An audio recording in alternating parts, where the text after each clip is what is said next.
Hi friend, आज आपण सायडरचा कॉन्टॅक्टर NO-NC या एलिमेंटविषयी आपण माहिती घेणार आहोत.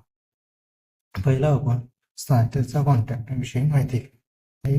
L1, L2, L3 म्हणजेच इनपुट टर्मिनल 3 फेज सप्लाय आपण L1, L2, L3 ला कनेक्ट करतो आणि कॉन्टॅक्टरचा T1, T2, T3 ही टर्मिनल आपण लोड साईडला कनेक्ट करतो. ठीक आहे. तसेच वरती आपल्याला NO-NC हे टर्मिनल दिसतात.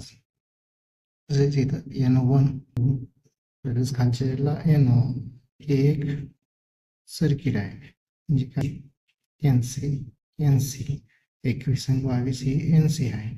तसेच कॉईल आहे A1, 2 ही कॉईल 220 व्होल्टेजची कॉईल असते. हा कॉन्टॅक्ट ह्या इंडक्टरची 200 व्होल्टेजची कॉईल आहे. 50 हर्ट्झ तरी 440 व्होल्टची कॉईल असते. ठीक आहे. ओके. कॉन्टॅक्टर तसेच आपण NO ची माहिती घेऊ.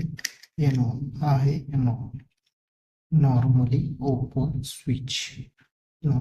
स्विच आहे. ते टर्मिनल आहेत 3 आणि 4.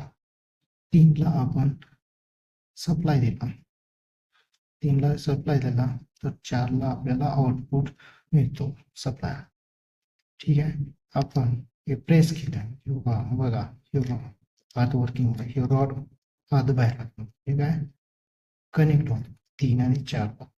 ठीक आहे. 3 ला सप्लाय कनेक्ट केला तसं आउटपुटला 4 ला सप्लाय होतो. ते पण प्रेस केल्यावर 4 ला सप्लाय आणि सोडला सप्लाय थोडी पास होणार नाही 4.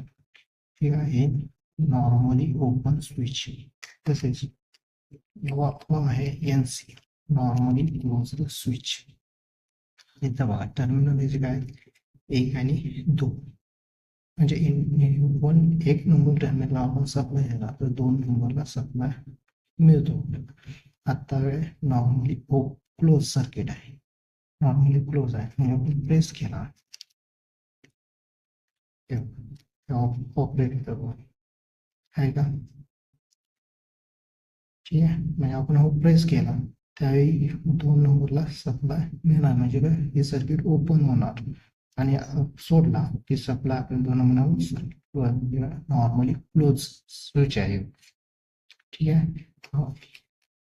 ती मी थोडक्यात तुम्हाला माहिती सांगितली आहे कॉन्टॅक्टर NO-NC बद्दल. म्हटलं आवडली असेल आशा करतो. थँक्यू.